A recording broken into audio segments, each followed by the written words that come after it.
¿Alguna vez te ha tocado vivir algo relacionado con el crimen organizado, o estar cerca de un momento que pudo terminar muy mal? En este video vamos a ver anécdotas reales que ustedes mismos me enviaron, historias que muestran lo que muchas personas vivieron, o siguen viviendo, en distintas partes del país. Si tú también tienes alguna experiencia que quieras compartir, puedes enviármela a mi correo o por mensaje directo en Instagram. Me gusta leerlas y, si me lo permites, traerlas aquí al canal. Y ahora sí, empecemos.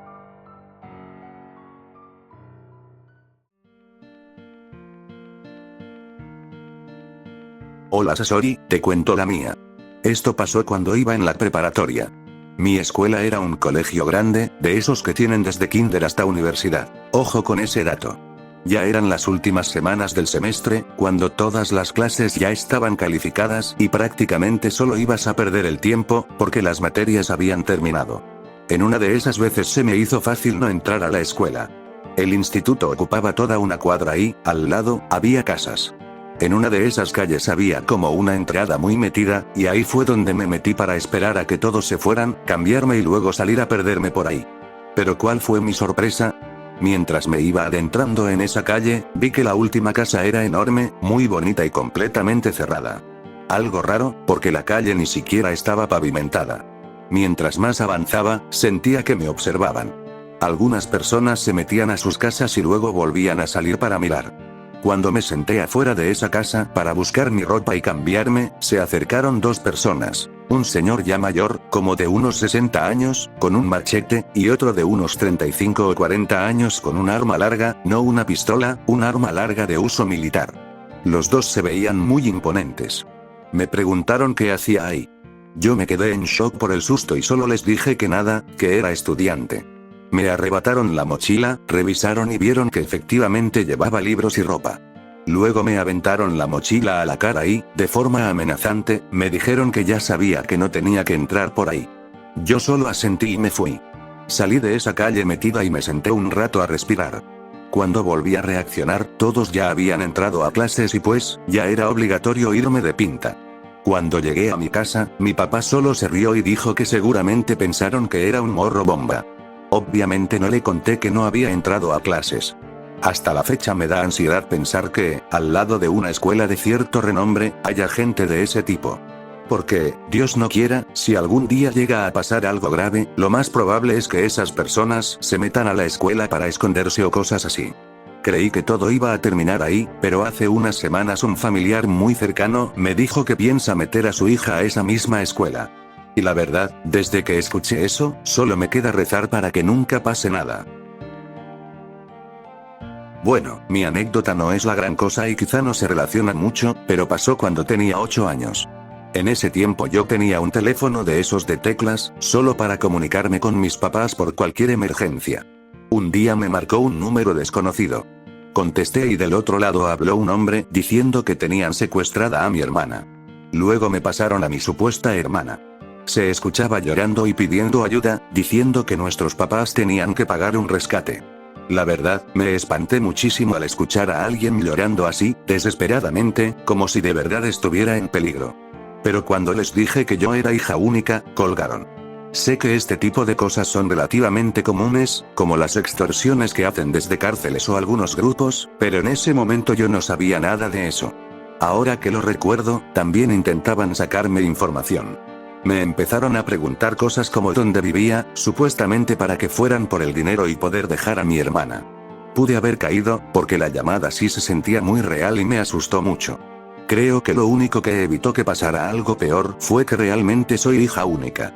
Porque fuera de eso, la llamada estuvo muy bien armada y, siendo una niña, sí me hizo creer que todo era verdad.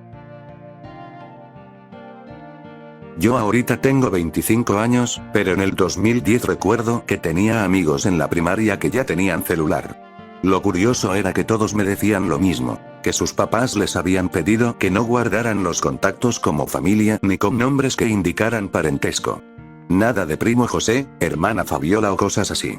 Todos me lo decían con cara de extrañeza, pero al final éramos niños y no le dimos mucha importancia.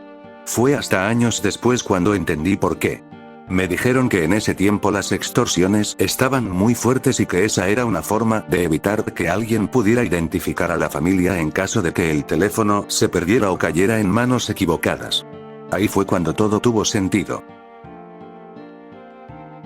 Soy de Veracruz y, cuando estaban en su pleno apogeo los de la última letra, era horrible ser joven. Te reclutaban a la fuerza. Otros se impresionaban con el dinero y ya sabrán cómo terminaban. No podías verte ni tantito malandro porque los guachos te bajaban del carro y te lo desmantelaban para revisar si traías armas o drogas. A mí me pasó. Te amedrentaban y ya no sabías si cuidarte de los narcos o de los soldados. No podías estar en el lugar equivocado porque pagabas igual que los demás. Las extorsiones estaban a todo lo que daba. Incluso no podías tener a tus padres en tus contactos. Tenías que aprenderte los números de memoria. Y los antros, PFFF. Solo bastaba con que le cayeras mal a alguien de ahí para que te levantaran y mínimo te dieran unos tablazos. Así una tras otra. Recuerdo que una de las primeras balaceras que me tocó escuchar en Veracruz fue en unas carreras de caballos. Cuando todo empezó, la gente salió corriendo. Había pacas de billetes tiradas en el suelo y también armas. Pero allá tú si levantabas algún billetito, no pasaba mucho tiempo para que te agarraran. Yo recuerdo la vez que se intentaron meter a la primaria los del crimen organizado. Aproximadamente iba en tercer grado y era justo la hora del recreo. En ese tiempo dejaban pasar a unas señoras a vendernos comida, por la inseguridad que ya se vivía. Antes incluso podíamos salir un poco, pero siempre vigilados. El caso es que, en un recreo, llegaron varios carros blindados. De ahí bajaron unos encapuchados y comenzaron a golpear uno de los portones de la escuela. Al principio pensábamos que eran policías, pero las maestras y las directoras se dieron cuenta de inmediato de que no lo eran. Obviamente llamaron a la policía, pero nunca llegó. Ese día sentí el verdadero pánico. Los de intendencia empezaron a bloquear las entradas con bancas y estantes de libros para que no pudieran entrar. Mientras tanto, los encapuchados gritaban que si no los dejaban pasar iban a abrir fuego contra toda la escuela. En mi salón todos nos espantamos muchísimo y empezamos a llorar. Yo de verdad pensé que ese sería mi último día de vida y que no volvería a ver a mi mamá. Mi primaria era enorme, tenía 3 pisos y estaba completamente techada, así que no podían entrar por otra parte. También tenía un auditorio grande y bastante escondido. En ese entonces ya teníamos protocolos por si había balaceras o intentos de entrar a la escuela, así que ese día pusimos en práctica el segundo. Nos llevaron corriendo hacia el auditorio, pero para llegar teníamos que pasar sí o sí por la cancha principal, que era justo donde se querían meter. Las maestras se arriesgaron y nos hicieron pasar corriendo y en silencio. Recuerdo ver sogas y a los encapuchados intentando romper el portón mientras los de intendencia seguían poniendo más cosas para bloquear la entrada. Al final nos encerraron en el auditorio y ya no supimos nada más. Yo solo esperaba el momento en que se metieran y nos llevaran a todos. Después de un rato abrieron la puerta. Eran los maestros y dijeron: tranquilos, ya se fueron los malos. Luego comenzaron a llegar los papás de todos. Se los llevaban rápido, muchos en taxis particulares hacia sus casas. Mi mamá llegó llorando y también nos fuimos en taxi a la casa. Yo vivía a solo 2 cuadras de la primaria, pero obviamente mi mamá no se iba a arriesgar. Algo que hasta ahora me parece increíble es que mi escuela estaba justo al lado del Palacio Municipal, y ahí mismo estaba la comandancia, y aún así nunca llegó la policía, ni siquiera con todo el ruido que se escuchaba. También recuerdo otra vez que intentaron meterse al trabajo de mi mamá. Ella siempre trabajó en una maquila y una tarde pasó algo muy parecido a lo que me había tocado vivir. También querían tirar del portón. Ese día ella nos llamó a mí y a mi hermana para despedirse. Nos dijo: hijos, cuídense mucho. Siempre van a tener a su mamá que los quiere. Cuídense entre ustedes, porque solo cuentan el uno con el otro. Los quiero. Colgó, y yo me puse a gritar. Lloré todo ese rato porque creía que ya no volvería a ver a mi mamá. Hasta que después llegó corriendo a la casa, cerró todo con candado, corrió las cortinas y nos abrazó. Nos explicó lo que había pasado. Sentí mucho alivio, pero también miedo, porque apenas habían pasado unos meses desde lo de mi primaria y ahora también iban por los trabajadores. Vivimos y crecimos con mucho miedo en esa época. Por eso a veces me molesta cuando alguien dice que ahora estamos peor sin haber vivido lo que pasaba en esos años. Yo no vengo a defender a ningún presidente ni a ningún gobierno. Solo cuento lo que me tocó vivir y creo que todos deberíamos cuestionar y exigir a cualquier gobierno cuando las cosas se hacen mal. En el sexenio de Felipe Calderón, yo cursaba la universidad. Ahí conocí a un chavo que estaba enlistado en el ejército. La verdad nunca supe cómo le hacía para estar tan bien en la universidad. Pero algo que nos llamaba mucho la atención era que a veces desaparecía 1 o 2 meses y luego regresaba como si nada. Un día, cuando ya no aguantó la presión mental, el estrés y la culpa, nos contó lo que estaba pasando. Nos dijo que cuando lo llamaban, las órdenes eran muy directas: exterminio. Según él, tenían que acabar con todo lo que se moviera. No importaba la condición de la persona. Nos decía que, a veces, podían ser narcos que le estorbaban a alguien, o incluso gente normal que simplemente le estorbaba a alguien con poder, como ejidatarios o defensores de comunidades. También nos dijo que eso de que en las noticias hablaban de 3 o 4 muertos era mentira. Según él, en una misión habían matado a cerca de 40 personas. Después, cuando llegamos como a tercero o cuarto semestre, le perdimos el rastro. Y lo único que nos quedó fue la duda de qué había pasado con él, si lo mataron o si terminó quitándose la vida. Soy de Gómez, un municipio en Durango que tiene frontera directa con Coahuila. Por lo mismo, durante mucho tiempo fue usado como una vía de paso rápida y estuvo sujeto a enfrentamientos por ser considerado una de las entradas a la plaza. Durante el sexenio de Felipe Calderón yo estaba en primaria. El punto más alto de la llamada guerra contra el narco coincidió conmigo cursando tercero y cuarto grado. Fue raro, porque entre los 9 y 10 años uno empieza a volverse más consciente de su entorno. Para mí, pasar a tercero implicó dejar de salir al recreo, ya no tener educación física y no poder ir a los bebederos sin permiso. Tampoco tenía permitido salir a jugar con los pocos niños de la colonia, porque no se sabía en qué momento podían pasar camionetas por el bulevar del fraccionamiento en un enfrentamiento con la policía, o incluso dentro del mismo. Me acostumbré a mirar quién pasaba por las calles y a tratar de memorizar las placas de cualquier vehículo extraño. Mi pasatiempo en cuarto grado era llegar temprano a clases y conversar con mis compañeros para ver quién tenía la información más reciente sobre los de la última letra, ya fuera por familiares o por lo que se escuchaba en la zona. Mi hermano menor nació en 2009. Cuando nació, yo me enojé mucho, porque no me cabía en la cabeza cómo a mis papás se les había ocurrido tener otro bebé justo en ese panorama. Mi hermano dormía arrullado por el ruido de las balaceras, en su portabebé colocado en el suelo para mayor seguridad. Mi hermano mayor y yo también aprendimos a ignorar las ráfagas que se escuchaban en la noche a la distancia, así como habíamos aprendido a ignorar el ruido de los aviones que salían del Aeropuerto Internacional de Torreón. También los gritos extraños o golpes que a veces se escuchaban en el baldío detrás de la barda de nuestra casa, que ahora es un estacionamiento para la empresa Grupo Lala y sus tráileres. Una vez que las cosas se calmaron, aún así no era raro escuchar o ver helicópteros sobrevolando nuestro fraccionamiento o la escuela que estaba dentro del mismo. En una ocasión estábamos afuera en educación física y llegó un grupo de personas uniformadas y armadas a la escuela. Estábamos sentados en círculo en la explanada porque íbamos a jugar calabaceados. No supe si estaban buscando algo, a alguien o si iban a cuidar la escuela, pero no se quedaron mucho tiempo. Otra vez se desató una balacera a mediodía de clases. La escuela solo tenía una malla, como las de Gallinero, en lugar de una barda, ahora ya tiene barda de bloque y alambre. Suspendieron las clases, pero el personal, incluidos los maestros y el director, no dejaba que nadie se fuera a menos que vinieran a recogerlo. Yo vivía a una calle de la escuela, literalmente a la vuelta. El directivo de ese entonces conocía a mi familia y sabía que nadie podía ir por mí, porque mi papá daba clases en la mañana en su trabajo y mi mamá estaba en cuarentena después de que nació mi hermano menor. Aún así no me dejaban irme, y nadie se ofrecía a llevarme aunque todos tenían vehículo y el viaje no habría sido ni de 5 minutos. Solo me tenían ahí, de pie, mientras discutían en la puerta de la escuela, mientras la balacera continuaba a espaldas de la misma, en el bulevar que pasa por fuera del fraccionamiento. Me desesperé y aproveché que seguían discutiendo para salir corriendo.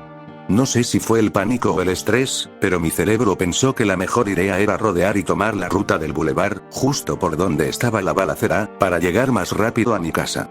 Lo poco que recuerdo es que iba corriendo mientras lloraba. Pasó una camioneta negra polarizada sin placas, con gente armada atrás. Venían del ejido que está cerca del fraccionamiento. Detrás de ellos pasó a toda velocidad una patrulla. Las ráfagas comenzaron otra vez justo cuando di vuelta para entrar a mi colonia. Cuando llegué a mi casa me desplomé. Lloré, grité y hasta maldije a mi mamá por no ir a mandar a alguien por mí, al país y a la última letra. Luego lloré más porque mi mamá me regañó cuando le dije que había usado el bulevar. A mi mamá la terminó regañando mi abuela media hora después, cuando llegó a la casa. Venía a recogerme para llevarme a mis clases de catecismo en el ejido de donde es mi familia. Llegó con la presión alta, porque le había tocado el enfrentamiento mientras el camión atravesaba el ejido que está antes del nuestro. Al parecer todo había empezado ahí. Durante esos años murieron 2 personas de la colonia. Uno era el papá de un compañero mío de la escuela. Era consumidor, pero mi compañero siempre decía que era buen padre dentro de sus posibilidades. Tenía su trabajo y no era problemático ni violento, al menos desde lo que yo veía cuando tenía 9 o 10 años. Las pocas veces que habló conmigo fue amable y respetuoso. A él lo mataron en Juárez mientras trabajaba. El otro fue el hijo mayor de uno de nuestros vecinos, un señor taxista de toda la vida. Su hijo empezó a trabajar manejando taxi en cuanto terminó la prepa, incluso llegó a rentar el suyo propio. Un día salió a hacer un viaje por la tarde, y no volvió. Supongo que llevó a alguien o entró a una zona a la que no debía. El taxi apareció después, abandonado y baleado en un baldío. El muchacho apareció en otro lugar, aunque nunca supe exactamente dónde. Mis papás insistieron en que eso era algo que no debíamos preguntar. También dejamos de ir al aniversario del reparto agrario del ejido que colinda con el fraccionamiento donde vivimos, aunque era de lo poco que teníamos para salir en familia. En noviembre era muy extraño ver gente de las 4 letras paseando entre los juegos mecánicos y los puestos de comida, con cerveza en mano y armas visibles, mientras los soldados que en los retenes interrogaban a mis papás parecían moverse alrededor de ellos como si fueran sus guardianes. Vivo en Morelia y, como muchos sobrevivientes de esa época, me tocó ver la quema de vehículos, bloqueos, balazos, levantamientos forzados y cuerpos en las calles. Más allá de lo que se decía que se quería lograr, la situación solo se hizo más grande y más complicada. A veces me pregunto si todo eso también terminó beneficiando a intereses externos.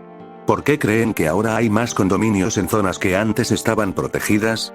Para mí, muchas veces parece el brazo armado de un sistema donde hay recursos, poder y gente dispuesta a defender su estilo de vida en cualquier nivel de la organización. Gente que quiere el control de esos recursos y todo lo que representan. También sirvió para que a México se le empezara a relacionar con el término narcoterrorismo. Además, cambió la forma en la que operaban muchas cosas. Se abrieron puertas a un estilo casi de película, donde los que realmente mandan están en el poder o muy cerca de él. ¿Se puede terminar el problema? Lo dudo. Siempre va a haber gente que quiera más poder o quedarse con todo. Esto viene de un problema que lleva más de 50 años. No podemos esperar resultados inmediatos cuando en todos lados escucho corridos tumbados incluso en primarias. Entonces también me pregunto, ¿dónde queda la responsabilidad social de la misma sociedad? ¿Dónde queda cuestionar lo que escuchamos o lo que nos dicen? Porque muchas veces pareciera que solo nos dejamos llevar por lo que dicen la televisión o los medios, que en ocasiones también están influenciados. Recuerdo que por allá de 2012 o 2013 usábamos la app Zello. Era como una radio. Presionabas un botón para hablar con otras personas y podías dar reportes o preguntar cómo estaba la situación. Por ejemplo, alguien decía, aquí en tal colonia todo tranquilo o también, en tal calle hay zona de peligro o se escucharon detonaciones. En ese tiempo había balaceras y bloqueos varias veces al día en diferentes puntos de la ciudad, así que mucha gente usaba esa aplicación para avisar lo que estaba pasando en tiempo real y tratar de evitar las zonas más peligrosas.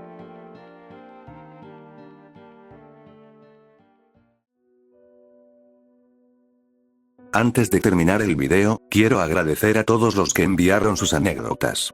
De verdad gracias por confiar en mí para contar sus historias aquí en el canal. Si te gustó el video, apóyalo con un like, suscríbete y deja tu comentario. Eso ayuda muchísimo a que YouTube recomiende el canal y a que más personas puedan encontrar estos relatos. También recuerda que puedes seguirme en Instagram, porque ahí es donde hago las dinámicas para que envíen sus historias. Y si tienes alguna anécdota, del tema que sea, puedes mandármela por Instagram o directamente a mi correo que siempre lo dejo en la descripción. Me encanta leerlas y traerlas al canal. Gracias por ver el video, y nos vemos en el siguiente.